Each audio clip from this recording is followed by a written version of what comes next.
So guys, God bless us all po. Continuation po. Bali part 4 po ng life motivation, life coach, insight, POV na ginagawa ko. So, nung sinagot po ni Simon Pedro yung tanong sa kanya ng ating Panginoong Hesus, para pong tingin ko po dun sa dokumentaring napanood ko na yun, pati po sa banal na love letter ng ating Creator. Siyempre po, nakakataba po ng puso yun. Manghang-mangha po si Simon Pedro sa isinagot sa kanya ng ating Panginoong Lord Jesus. Kasi ang pagkaintindi ko po sa vision na yon, sa eksenang yon, sa Holy Scripture ng ating Panginoon, talagang nalulugod po ang ating Panginoong Hesus sa motivasyong nakikita niya kay Simon Pedro. Kasi si Simon Pedro po talagang, sabi nga po dun sa isang ginawa na akong dokumentary ng isang content creator na napanood ko, si Simon Pedro po sumunod talaga ng todong-todo sa ating Panginoong Hesus nung siya'y tinawag.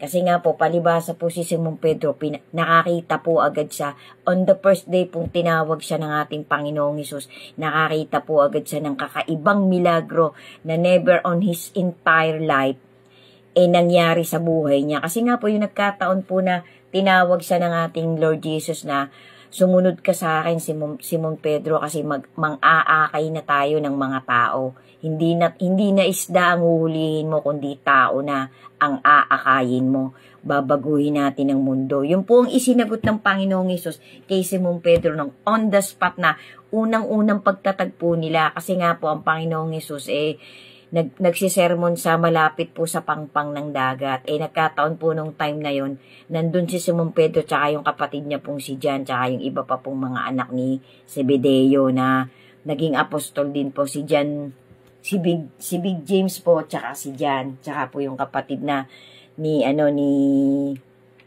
Simon Peter na si John din po ang pangalan, si Andrew pala. So bali po si Simon Pedro, palibasa po talaga para po kasi siya talagang iniahon ng ating Panginoong Hesus sa talagang napakalaking worries na inaalala ni Simon Pedro. Nagawan ko na po yan ng content, guys. Nandun po yan sa pinakababa na ng mga videos na nagawa ko. Mahirap na pong kalkalin, nasa medyo baba na po kasi bago ko pa lang po sinisimulan yung what is written truly happen, nagawan ko na po yan kay Simon Pedro. Yun nga po yung mga kakaibang tao na tinawag ng ating Panginoon para sumunod sa Kanya. So, yan po ang isa sa mga kauna-unahan kong nagawa. Ang pagkakatanda ko po yung tungkol kay Simon Peter. Medyo mahaba po yan. Tumakbo din po yan ng more than 5 parts kasi nga po 3 minutes. Well, anyway, kung sino man pong makakakita ng content ko na to, kung gusto nyo pong tingnan, kalkalin nyo na lang po yung profile ko. Para po sa akin, guys, ako po mas nai-enhance po ako, mas nai-enlight po talaga ang motivation ko kapag ang madalas ko pong pinapanood talaga yung mga motivation po talagang hinango talaga sa love letter ng ating Creator. Yun nga pong Holy Scripture. Amen. So guys, God bless us all po ulit. Sana po talaga makapaghatid ako sa inyo sa bawat part ng life motivation ko na to na bago kong motivation ginagawa. Madagdagan ko po kahit papano ng konting booster ang faith ng bawat isa sa atin. Si God na po ang bahala sa inyong lahat na nagtatapos ng content ko. So, on that day po, balik po tayo dito sa context na ginagawa ko. So, on that day po, ipinakilala na rin po ng ating Lord Jesus ang 12 niyang napusuan. Isa na nga pong napadagdag doon si Judas Iscariote na talaga pong nagpakita din po ng pagkaaligaga. Parang sinundot po ang kanyang konsensya kasi napakalalim po, guys. Mahaba po yung beatitudes ng ating Panginoong Hesus kasi ipinaliwanag po niya isa-isa dyan na talagang nire-revise na po niya. Although ngayon din po sa last generation natin, mahalaga pa rin po yung 10 utos ng ating Panginoon. Kaso nga po, kung pagbabasihan po natin ang takbo ng history, ng takbo ng generation ng tao dito sa mundong ginawa ng ating Panginoon, itong universe na ginawa niya, natakpa na po yung 10 utos na yun, generation by generation. Dumami po, mas bumigat po ang nasa New Testament na ipinag-uutos nga po ng ating Lord Jesus na siyempre po lahat po ng namumutawi, lahat po ng lumalabas na salita sa ating Panginoong Hesus, inanggaling din po sa kanyang sa ating dakilang amang nasa langit, sa ating God the Father. So lahat po ng sinasalita ng Ama ay inililipat lang po ng Ama sa bibig ng ating Panginoong Hesus. So yan po ay facts na facts, kahit po i-research pa natin yan ng paatras hanggang itong huling generation natin. Guys, lagi ko pong itinatagubilin, lagi ko pong idinadagdag na talagang ang faith po natin sa ating Panginoon at sa kanyang God the Father, sa ating Diyos Ama sa langit, napaka-importante po, lalong-lalo na po nandito na po talaga tayo sa last generation ng humanity. Thank you guys sa inyong lahat, sundan nyo pa po.